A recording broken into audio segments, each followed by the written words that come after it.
Sir 3 phase inverter सही रहता है या सिंगल फेज? देखें, 3 फेज इन्वर्टर या सिंगल फेज इन्वर्टर की साइकिल बड़ी सिंपल सी बात है। अगर आप बात करें ऑन ग्रिड के अंदर, तो ऑन ग्रिड के अंदर तो आते ही 3 फेज इन्वर्टर्स हैं, ठीक है। उसमें एक 5 किलोवाट का एक कुछ कंपनीज हैं जो क्लेम करती हैं कि उनका सिंगल फेज इन्वर्टर है, वो बहुत कम यूज होता है।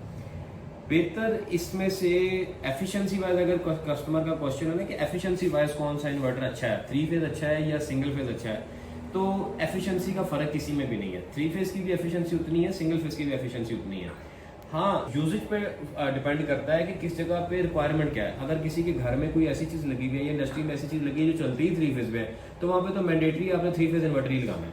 बट जिन जगहों पर सिंगल फेज है और 80% घरों के अंदर जो है आपका इक्विपमेंट इंस्टॉल होता है वो सिंगल फेज होता है, तो वहां पर मेरी रिकमेंडेशन हमेशा ये रही है कि आप सिंगल फेज इन्वर्टर लगाएं, 3 फेज इन्वर्टर ना लगाएं।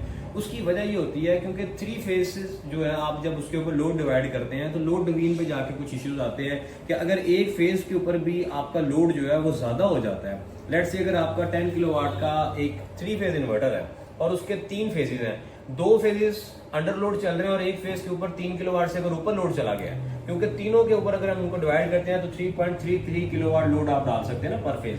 तो एक फेज पे भी अगर लोड ज्यादा डल गया तो वो क्या होगा, वो ट्रिप कर जाएगा। और अगर उसकी बरक्स अगर आप सिंगल फेज इन्वर्टर इंस्टॉल किया होगा तो वो आपका 10 किलोवाट का लोड पूरे का पूरा बेयर करेगा और उसमें लोड डिवीजन नहीं करनी पड़ती। तो बेहतर ये होता है रेजिडेंशियल सेक्टर में हाइब्रिड इन्वर्टर्स के अंदर कि आप सिंगल फेज इन्वर्टर लगाएं।